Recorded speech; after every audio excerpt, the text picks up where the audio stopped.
Este lunes comenzaron los trabajos de la renovada Cámara de Representantes de los Estados Unidos, con el señor Kevin McCarthy como presidente de esa Cámara Baja. Se convirtió, después de una larga jornada que implicó 15 rondas de votaciones, el señor McCarthy fue escogido como el tercer hombre en la escala de importancia que define la Constitución de los Estados Unidos.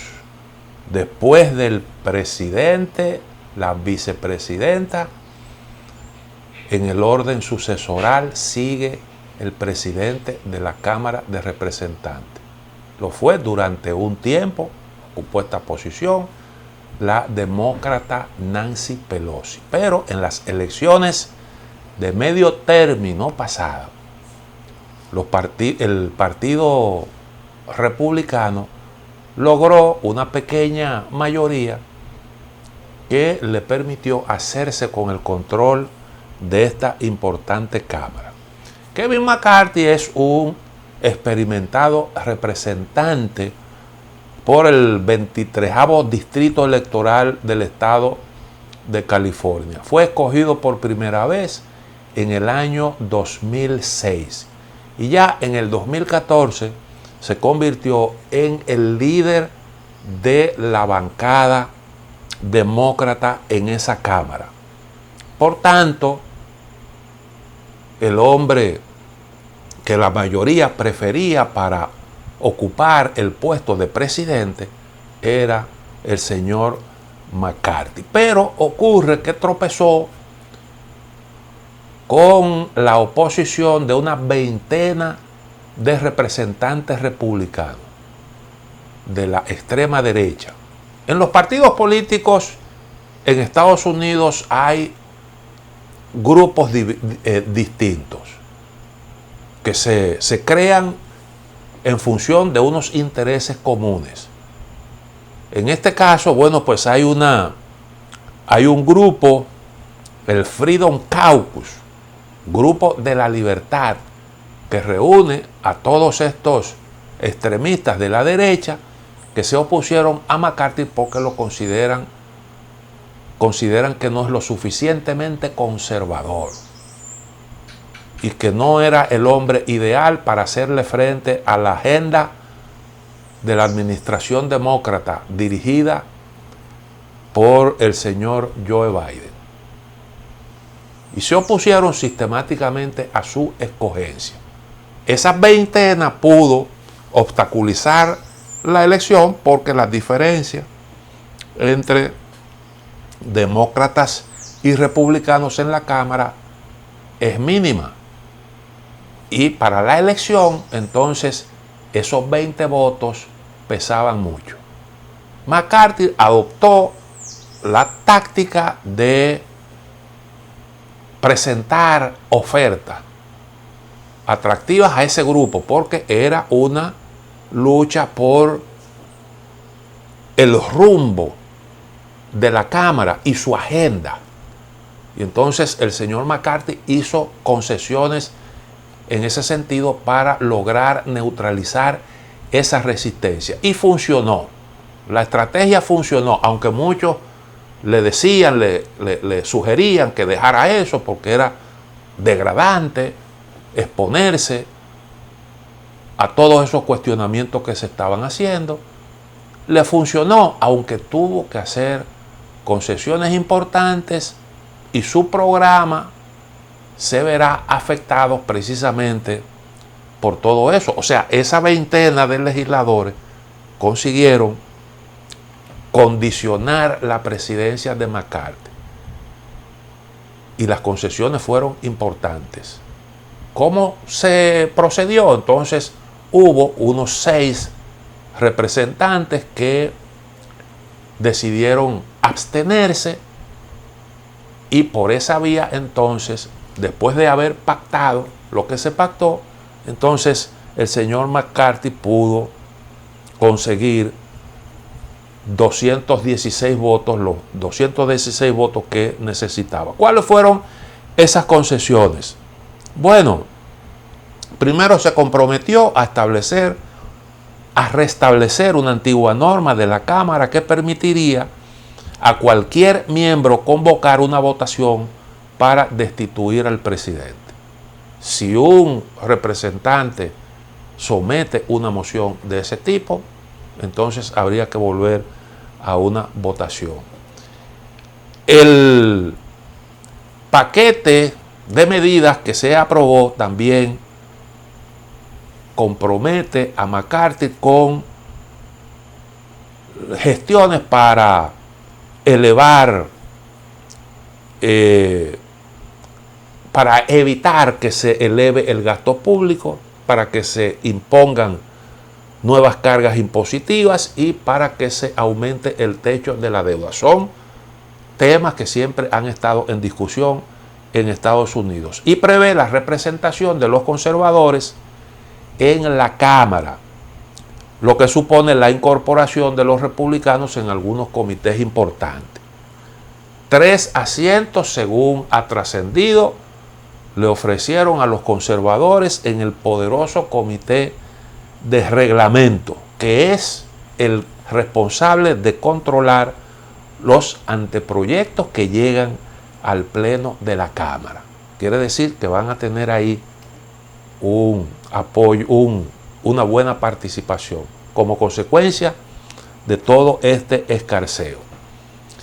Se dijo desde el principio que detrás de este cuestionamiento, de esta resistencia, estaba Donald Trump, que era Donald Trump el que empujaba esto, porque esos conservadores son trumpistas, en su gran mayoría son trumpistas, y se pensaba que Trump estaba dirigiendo todo eso. Pero públicamente Donald Trump intervino recomendando que se votara a favor de McCarthy. Ahora el propio McCarthy confirma que desde el principio Donald Trump le brindó su respaldo y que se mantuvo haciendo gestiones para diluir esa resistencia. Y bueno, pues hay una aparente buena relación entre McCarthy y el señor Donald Trump, que en un momento determinado se distanciaron, y por eso las especulaciones. ¿Cuáles son las posiciones que ha defendido McCarthy y qué es lo que se puede esperar? Bueno, hay que tomar en consideración que el presidente de Estados Unidos, que los proyectos tienen que pasar por el Senado de los Estados Unidos, pero además de eso, el presidente tiene la potestad de vetar las leyes, o sea que el margen de maniobra de los republicanos en el Congreso no es tan alto. Pero de todos modos, el señor McCarthy tiene su agenda. Él ha planteado, por ejemplo, que Ucrania no pueda tener un cheque en blanco. Él ha respaldado la ayuda a Ucrania, pero se ha abogado en distintas oportunidades porque se establezcan medidas de control para vigilar el destino de los recursos, de toda la ayuda que se brinda a Ucrania. Es además de eso un hombre que se identifica con la política de contención de China